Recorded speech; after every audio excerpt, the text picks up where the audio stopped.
Hi, welcome back. Today we're going to look at connecting C# to a SingleStore database using stored procedures. You can grab the code to this repository in the link below.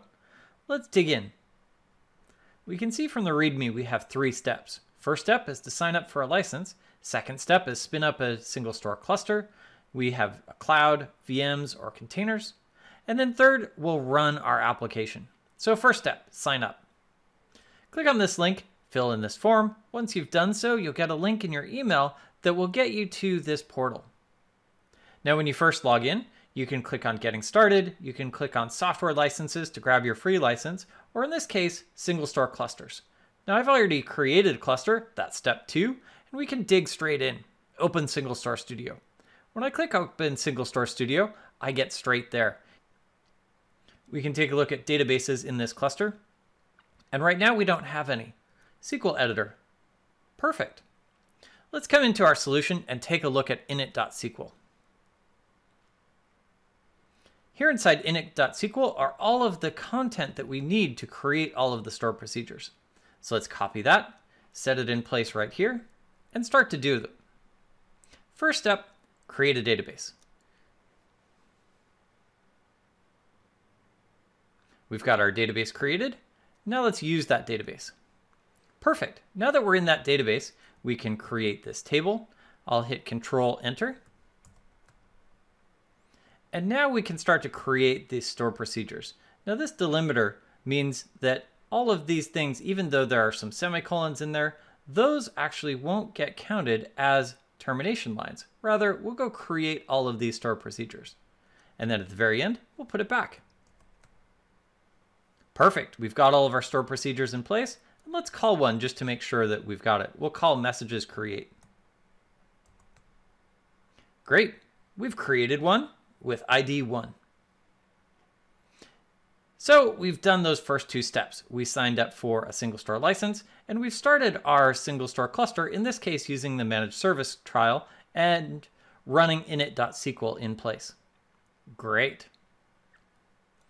Now here in our application, this is definitely not an enterprise application, but this application does all of the create, read, update, and delete methods so that we can see all of the functions inside SingleStore. Our first step is to set the connection details. We'll come back to the portal.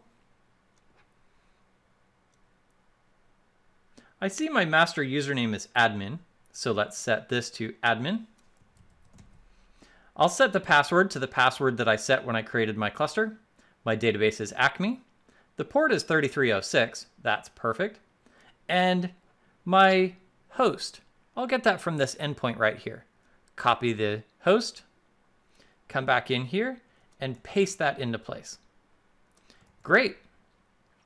Now that I've got this application running, we'll do all of the processes. We'll create one, read, update, read all, and delete. So you can get a sense of all of the different functions that we'll do in our application.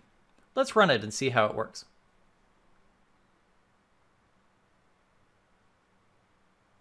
It did great. Insert, read one, update, read all, and delete. Let's close it and take a look at all the things that it did. Now at the top, we just have a class that we can use to store data. This will allow us to pass data back and forth. We've chosen a primary key that is not an int, it's a long, just for variety. We have a string field, and we have a datetime field. Enough variety to allow us to start to flex the data store. Okay, start off, we'll form a connection string. Now this connection string is just like any other C# connection string. We do need to add check parameters equals false to the end though. Check parameters, because it is a MySQL connection, it will go look for the MySQL database. Now SingleStore is MySQL compatible in most things, but the database where it stores its content is not called MySQL, it's called information schema. So if we had check parameters set to its default of true, then, well, we wouldn't find the MySQL database and our connection would fail.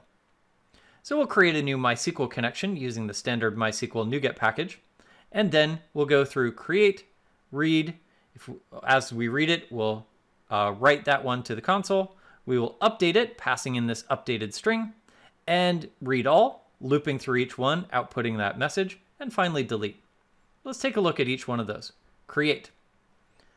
Just like any other C# experience, we'll go pass in the command text, we'll set it as a stored procedure, and we'll pass in our parameters. In this case, we're creating the _content variable, and we're passing it as a MySQL string of length 300, and here's our value.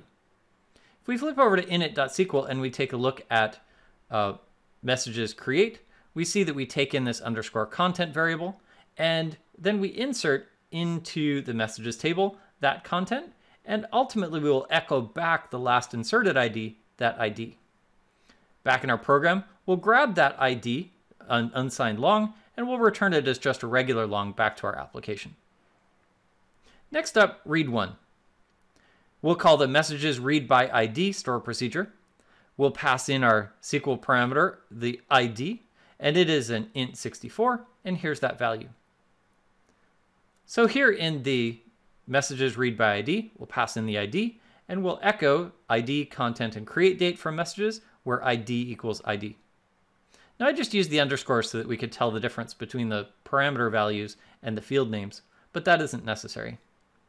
Once I've got that ID, now I just open a standard .NET reader, and I can loop through the reader, grabbing the messages. So I'm going to cast each field into its type, and now I have that message that I'll return. Perfect, we've done a read one. Let's do read all. In this case, we're calling the messages read all stored procedure. We're setting it as a stored procedure. We don't need to pass any parameters, so we'll just call execute reader, and while reader.read, going and grabbing the next row, we'll just read each row out of it. Let's take a look at messages read all. Messages read all is a stored procedure that just will select star from messages order by ID. Now we can choose select star, or we can choose the specific fields, and either is acceptable inside of SQL. It's nice to be able to see both of them work correctly. Once I have that value, I just read each of the fields into this message, and I'll just return the list of messages. Perfect. Update. I'll pass in the ID and the new string. In this case, we passed in updated string, and we'll call the messages update store procedure. Pass in the parameters, creating a new MySQL parameter, passing in content, the type, the length, and its value, and we'll do that for both pieces. Let's go look at the messages update store procedure. The messages update store procedure takes in both fields and runs an update statement. We'll get back from this the number of rows that were edited. So we could say, hey, if we didn't get back one row, maybe that record was not found. Delete. We'll call the messages delete store procedure, passing in the ID, and then we'll execute non-query. We'll get back the number of rows that we modified. So here's that delete store procedure where we just execute delete from messages where ID equals ID. With each of these methods, delete, update, read all, read one, and create, we get to see each of the create, read, update, and delete mechanisms. Let's run this again.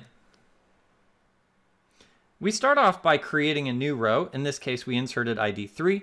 We'll read that row back out, and we can see it was inserted right now. Let's update it. So we've updated it to change the text from inserted row to updated row. And then we'll read that content back out. So we'll read all the rows. We have row 1 that was created when we created the database, and the new modified row. Then we'll delete it and ultimately exit out of the application. Perfect. You can grab this code from the link in the description below, where you can get started with SingleStore and C# using stored procedures. Thanks for watching.